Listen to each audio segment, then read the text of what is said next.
Bueno, escuchábamos al ministro de Justicia, Félix Chero, para ahondar en esta información y entender más allá de los tweets la respuesta legal del presidente de la República. Estamos con el doctor Benji Espinosa, abogado del presidente Pedro Castillo y también de la primera dama. Doctor Espinosa, ¿cómo está? Buenas noches ante todo. Omar, muchas gracias por la invitación. Buenas noches. Bueno, a ver, empecemos con esto. En principio, ¿ha podido conversar ya con el presidente de la República sobre este tema en específico? ¿Tiene información que él le ha brindado? Voy a trasladarte lo que textualmente me ha dicho el presidente. Niega que haya llevado a su sobrino en el avión presidencial. Niega el presidente que haya viajado en el avión presidencial junto a su sobrino Fray Vázquez. Así que esa es la información que te puedo decir. Más allá de eso, no sé. Ahora es importante, como decía el ministro Chero, que sean, por un lado, el órgano de justicia, que es la Fiscalía, para que investigue, para que recabe la información, y por otro lado el Congreso, que va a buscar la información del ministro de Defensa, y ahí se va a poder esclarecer tanto a nivel político como a nivel jurídico. A ver, porque esto es muy extraño, ¿no? El Centro Liber lo que hace es publicar no trascendidos, no información a partir de fuentes, que también podría ser válido, sino ya la publicación de un documento oficial, que es un manifiesto de vuelo del avión presidencial para una fecha determinada, el 23 de junio. Y ahí aparece pues consignado este nombre, Lai Vázquez Castillo, incluso la referencia de sobrino con un DNI que no existe. Entonces, ¿cómo se explica eso? ¿Cómo hay un documento oficial de la FAP, de la Fuerza Aérea, con esta consignación? Sí, ese documento tiene un autor. O sea, ese documento le pertenece a alguien que lo ha confeccionado, que lo ha hecho, que lo ha elaborado. Entonces, la Fiscalía, como parte de las pesquisas, va a identificar primero quién lo hizo, luego va a notificar a ese autor del documento para que vaya al despacho fiscal y rinda su testimonio. Y entonces esa persona estará en condiciones de explicar cuándo hizo el documento, qué cosa colocó, qué cosa es lo que se señaló. Ahora, pero sí es cierto que el presidente de la República viajó el 23 de junio de este año, Lima-Chiclayo, en el avión presidencial, junto a otras 32 personas. Bueno, eso es lo que aparece en el documento, ¿no? Yo no he ahondado, soy honesto, Omar, no he ahondado en los detalles, el motivo del viaje, ¿no? La pregunta fue muy concreta al presidente y su respuesta también lo fue, en estos términos. ¿Viajó su sobrino Fray con usted? No, doctor. Es lo que te puedo trasladar. Porque, a ver, nuevamente, no solamente está el viaje que hace el presidente el 23 de junio junto a esta comitiva, una comitiva grande donde además había ministros de Estado como el propio José Luis Gavidia, ministro de Defensa en ese momento. Entiendo que también estaba Félix Chero, Roberto López López y bueno, miembros de Palacio de Gobierno, incluso un equipo periodístico de TV Perú que viajaban a Chiclayo. Pero luego el presidente vuelve 3 días después a la misma ciudad. Es decir, sí fue un viaje, entendemos, si viajas con tamaña comitiva, un viaje que tuvo que haber llamado la atención de alguna manera. Como te digo, Omar, la respuesta es la misma. No conozco los detalles, no conozco tampoco el detalle del nuevo viaje, pero si es un viaje en donde aparecen personas, entonces esas personas están identificadas, serán llamadas a declarar y se les preguntará, ¿vio usted dentro del avión a esta persona, a Fray Vázquez? ¿La vio o no la vio? Entonces, para eso precisamente sirven las investigaciones. Y me parece saludable que la Fiscalía vaya y recabe información, porque esa es la labor de la Fiscalía. Y esa misma celeridad y exhaustividad tiene que aplicarla a todos los casos sin discriminación. Ahora, lo que menciona es importante, ¿no? Porque claro, uno si se pone a pensar en un avión comercial y viaja tal cantidad de personas, 33 personas, uno diría, pero hubiese sido fácilmente detectar que Fray Vázquez Castillo estaba viajando con ellos y llamaría poderosamente la atención. Pero escuchaba una explicación también interesante del exministro Mariano González, que señalaba que en el avión presidencial, por sus características de ser un avión brindado a nada menos que el presidente de la República, tiene espacios privados. Es decir, no descartaba la hipótesis de que Fray Vázquez pudo haber ingresado antes al avión y haberse escondido para viajar rumbo a Chiclayo. Es también una posibilidad. Lo que pasa es que, mira, los abogados sabemos de leyes y los abogados trabajamos con hechos. Pero hay personas que son expertas en gas, en humo. Esas personas te podrán hablar de eso. Yo no hablo de humo, yo no hablo de suposiciones, yo te hablo de hechos. Concretamente, pregunté al presidente, ¿cómo se está deslizando? ¿Viajó con su sobrino? No, doctor, no ha sido así. Y yo te traslado ese hecho concreto que me ha manifestado el señor presidente de la República. Ahora, nuevamente, aparte de eso, entiendo que debería ser algo medianamente sencillo de demostrar si viajó o no viajó, claro, porque al tratarse de la Fuerza Aérea, al tratarse de la FAB, eso debe estar lleno también de cámaras de seguridad, es decir, y la cantidad de testigos se podrá acceder, o la Fiscalía podrá acceder a información que corrobore si alguien ingresó ese día y a esa hora al avión presidencial. Claro, si es que esto que se está deslizando es un infundio o no, lo determinarán las investigaciones, y yo creo que estar atentos a lo que se desarrolle conforme a la investigación y sus propios procedimientos.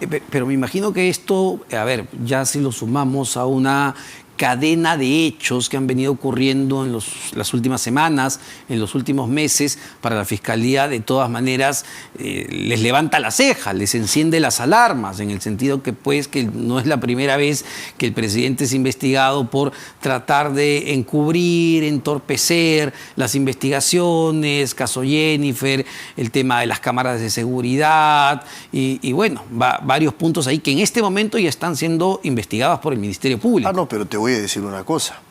La última diligencia que se practicó demuestra objetiva y palmariamente que ese historieta que se quiso contar de que se habrían perdido las cámaras, las imágenes, eso ha quedado sin ningún sustento, porque ese día en la diligencia se verificó que no ha habido en ningún momento alguna desaparición de imágenes, y que cuando alguna cámara no registró un espacio, había otra que estaba registrando la imagen. Entonces, lo que ha demostrado la diligencia es que nunca se desapareció ninguna imagen. Eso es un aspecto importante. La información que tengo de esa última diligencia, claro, que fue importante, cuando vuelve la policía con la Fiscalía a ver qué había pasado con esas cámaras, claro, que extrañamente no habían funcionado el día y la hora en la que el equipo especial fue en búsqueda de Jennifer Paredes para detenerla.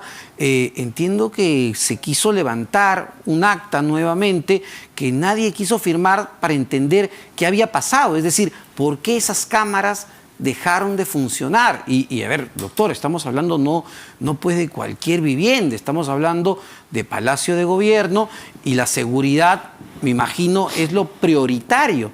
Entonces, si una cámara deja de funcionar en Palacio de Gobierno, inmediatamente la seguridad debería decir, oye, arreglemos eso, no estamos hablando de cualquier vivienda, insisto.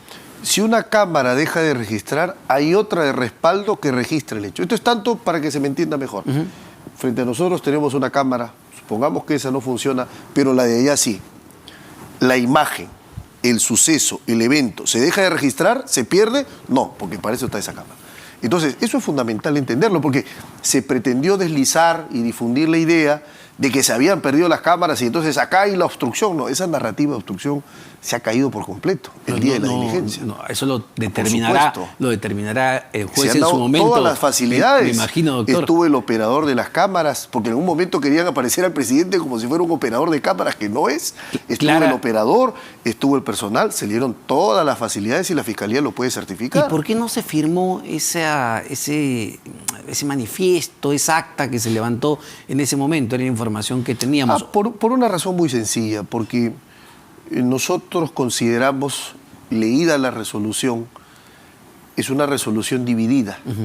De los 3 jueces de la sala, vamos a tomar en cantidad, han sido 2 jueces que han dicho que no pueden llevarse las cámaras la información de Palacio a través de un allanamiento, y hay otros 2 jueces que dicen que sí. Eso es una opinión dividida. El juez de primera instancia dijo que no, en segunda instancia un juez, el doctor Quispeauca, dijo que no, y otros 2 jueces dijeron que sí. Los doctores Medina y la doctora Guillén. A mí me parece que la matemática no funciona así, ¿no? A ver, corríjame si me equivoco. Son 2 con 2. En primera instancia, un juez dijo no. Esto se apeló y subió a un colegiado. Apeló por la Fiscalía. No es cierto, hay un colegiado de 3. Mayoría. Ya pues, por mayoría. No, está bien, pero no vas a desconocer pues, la legal, decisión pues, de primera instancia. No, es que la sumatoria es medio extraña. La discusión no es de legalidad, nunca sino había de escuchado legitimidad. eso. De legitimidad. ¿Pero es legal o no? No.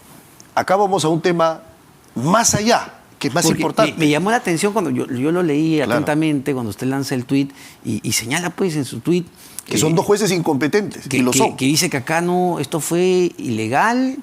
Fue desproporcionado y además violatorio del debido proceso por una razón sencilla, porque dos jueces Pero esa es su opinión. de segunda instancia, bueno, a ver, no es, Pero no es una opinión en abstracto. En Pero todo acá hay caso. una decisión judicial. No, no, doctor. es que hay dos decisiones de dos jueces que importan también. Y Claro, vale, pero hay que esa es la darle primera valor. instancia. No, pues por esto eso. se apela. Usted Por sabe supuesto. mejor que yo cómo funciona esto. Por supuesto, pero quiero que me entiendas algo, Omar.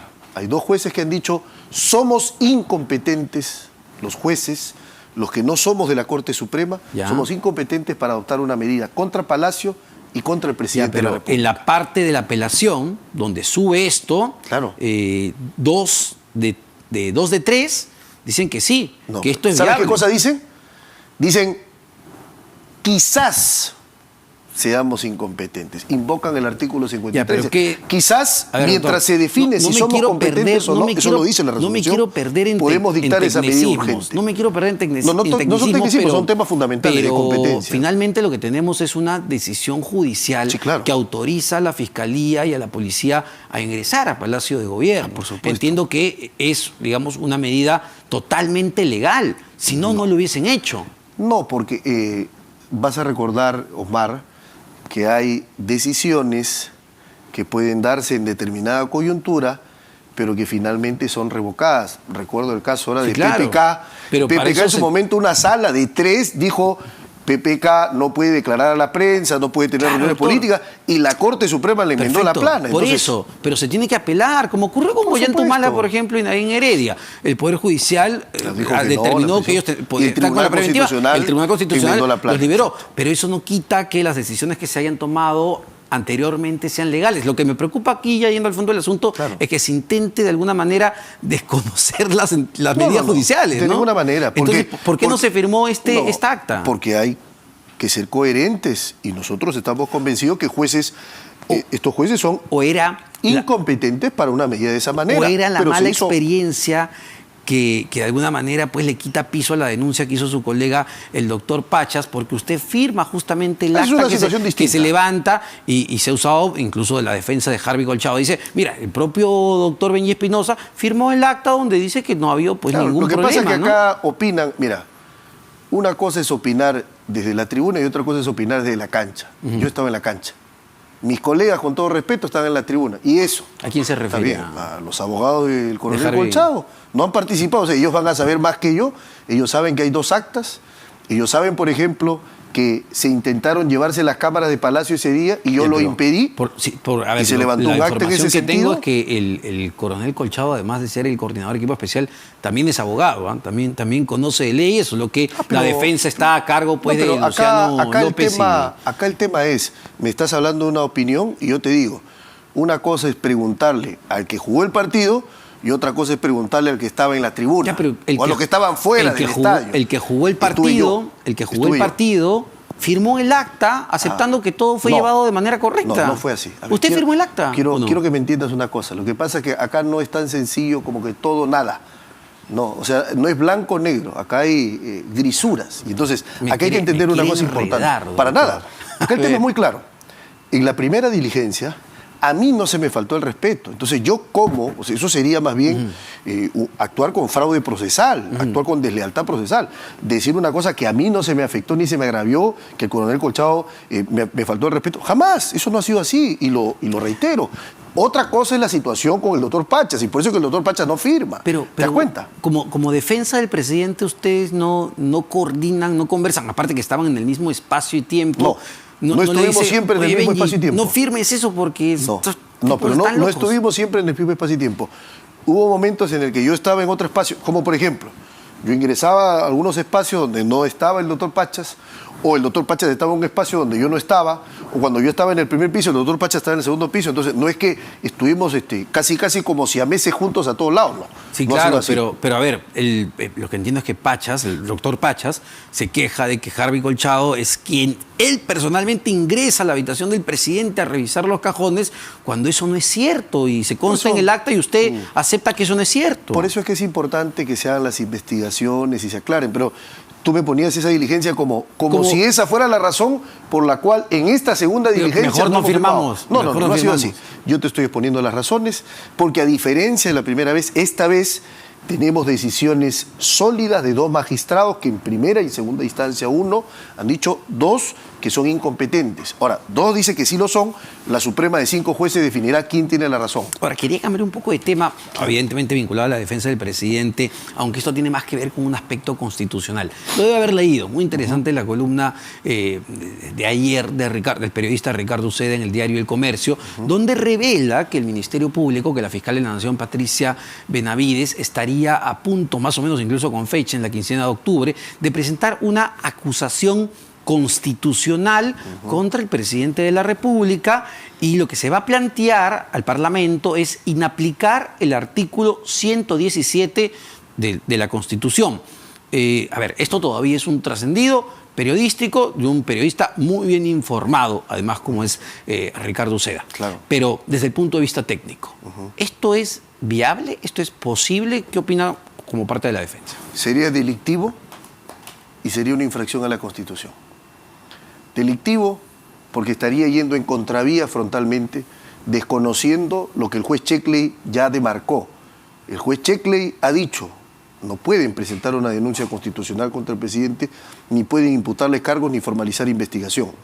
Y la Fiscalía, pues eso es importante, Omar, que se diga, la Fiscalía de la Nación no apeló ese criterio. Es decir, teniendo el plazo de 3 días para poder decir yo no estoy conforme con lo que dijo el doctor Checkley, no lo hizo. Es decir, consintió.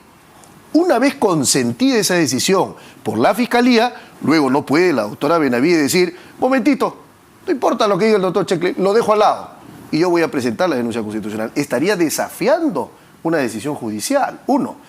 2, porque hablo de infracción a la Constitución, porque se pretendería inaplicar el 117 de la Constitución. Es decir, estarían renunciando a aplicar un dispositivo que está no en cualquier norma jurídica, sino en la norma jurídica más importante, porque si la Constitución es la ley fundamental, no solo es porque es la primera norma jurídica, sino porque es el fundamento de todas las demás. Si se desconoce el fundamento, entonces ¿qué podemos esperar de los demás? Entonces sería un acto que configuraría perfectamente los alcances de la desobediencia o resistencia a la autoridad, y por otro lado, configura una infracción a la Constitución por violar el 117. Ahora, me adelanto al argumento de que utilizarían la convención, vamos a ver, para poder inaplicar. ¿La Carta Democrática? No, la Carta Democrática Interamericana no, porque la Carta Democrática Interamericana, que por cierto se firma el 11 de septiembre de 2011 acá en Lima, cuando ocurre el atentado de las Torres Gemelas, es un conjunto de principios que en el derecho internacional es, digamos, el soft law. El hard law, formado por convenios, por tratados, básicamente esta convención de la ONU. Entonces dicen, no, pero la Convención de la ONU dice hay que buscar un equilibrio entre prerrogativas y privilegios procesales y por otro lado la persecución penal. Sí. Pretenderían que una convención, un tratado, cambie lo que dice la Constitución. Y para hacerlo hay un procedimiento de reforma que este tratado no ha seguido. Entonces no se puede ni por angas ni por mangas. Ahora, solo para terminar, porque este asunto va a generar mucho debate, sí, claro, si es que esto se llega a materializar. Claro. Insistimos, esta es una versión periodística de Ricardo Uceda. A ver, yo lo que tenía entendido es que, claro, la fiscal de la Nación no puede acusar al presidente de la República, lo puede investigar según lo que se ha ido determinando ya en algunas instancias. Pero, ¿por qué no podría presentar una acusación constitucional ante el Parlamento? No estamos hablando de acusarlo penalmente, no estamos hablando de plantear una acción hacia el legislativo. Claro, una acción hacia el legislativo, invitando al legislativo a que viole la Constitución, o pidiéndole al legislativo, ustedes que son poderes, el legislativo es un poder constituido. Así es.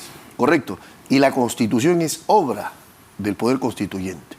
La Constitución es la que le marca límites a ese Parlamento. La Fiscalía estaría diciéndole, oigan ustedes, poderes constituidos por obra de la Constitución, desconozcan la Constitución por las cuales ustedes existen. Eso es un desafío a la justicia, eso es una invitación a violar la Constitución, y eso es inadmisible.